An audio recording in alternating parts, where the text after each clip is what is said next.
Bonjour à tous bien-aimés. Aujourd'hui, je vais simplement partager une chose que le Seigneur me met à cœur concernant notamment certaines attitudes que les enfants de Dieu manifestent.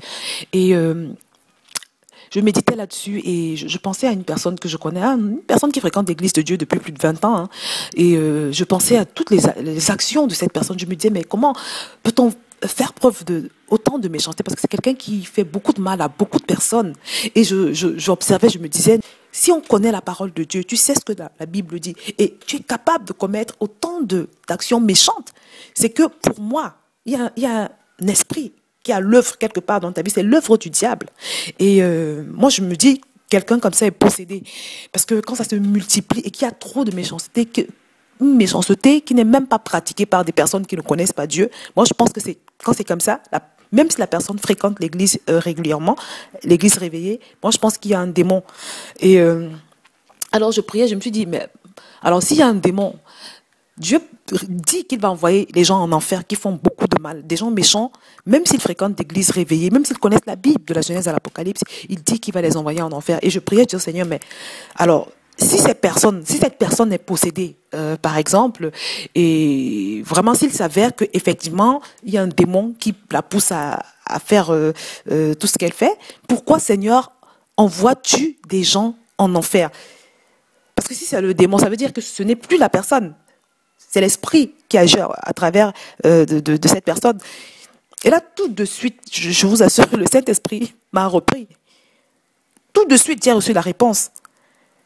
En me disant que la distance qu'un homme met entre son Dieu et lui est ce qui explique qu'un chrétien soit envahi parfois par des démons.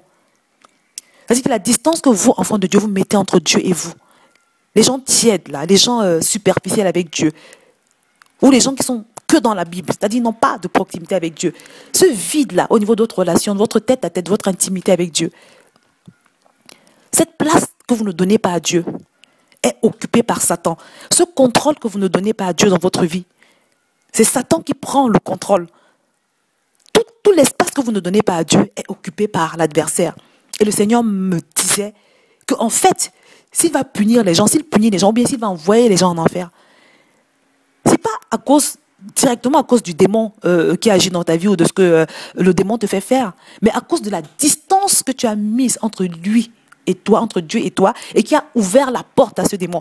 Parce que bien aimé, vous me voyez tout le temps parler de chercher Dieu, d'être après le Seigneur, d'être bouillant, d'être proche de Dieu. C'est la chose qui tient le plus à cœur à Dieu. C'est le plus grand manque, c'est la plus grande frustration de notre Seigneur. C'est une chose hyper importante, prioritaire pour Dieu, que chacun de ses enfants puisse être proche de son cœur, puisse être capable d'entendre Dieu, de recevoir des instructions. Dieu voudrait pouvoir être capable de te dire, ma fille, fais ceci, ne fais pas cela, procède de telle manière. Dieu voudrait pouvoir marcher avec toi. Et vous frustrez, Dieu bien-aimé, si vous n'êtes pas dans cette relation. Et le pire, c'est que cette proximité, ce contrôle, cette proximité que vous n'avez pas avec Dieu, c'est Satan qui prend cette place-là. Et c'est pour ça qu'il fait faire aux enfants de Dieu toutes sortes d'actes de méchanceté. Parce que des fois, vous êtes d'accord avec moi que des fois, il y a des enfants de Dieu qui ont des comportements que personne ne comprend. Des comportements qu'on n'approuve pas même dans le monde. Donc moi, j'ai interrogé le Seigneur et c'est la réponse qu'il m'a donnée. Il va envoyer les gens en enfer. Pas parce que si un démon te possède, quand un démon possède un enfant de Dieu, de manière à le conduire à devenir très méchant et tout ça. En réalité, c'est vrai que quand on est possédé, on fait ce que l'esprit nous pousse à faire. Mais en réalité, si on avait la relation que nous devons avoir avec Dieu, Satan n'allait pas avoir toute cette place-là. Donc Dieu punit.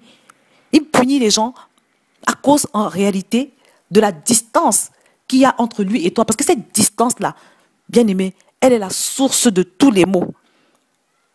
C'est un fléau parmi les enfants de Dieu de ce siècle. C'est un fléau parmi les chrétiens. Donc j'en profite donc pour exhorter encore quelqu'un qui ne l'a pas encore fait à rechercher cette relation avec Dieu, cette proximité avec Dieu. Dieu veut pouvoir t'instruire dans ta vie. Dieu veut pouvoir te remplir dans ta vie. Dieu veut pouvoir te remplir à un tel point que Satan ne va plus pouvoir t'approcher, bien-aimé. Parce que quand tu es rempli de la gloire de Dieu jusqu'à un certain niveau, tu repousses les forces des ténèbres. Tu repousses le diable. C'est ce que Dieu veut pour toi.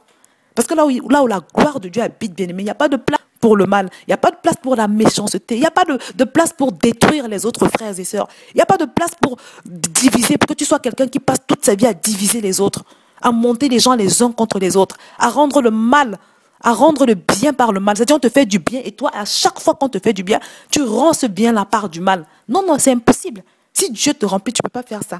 Donc, Dieu te dit aujourd'hui, rapproche-toi de moi. Je veux te remplir de manière à ce que Satan n'ait plus de prise dans ta vie. Que le Seigneur te bénisse.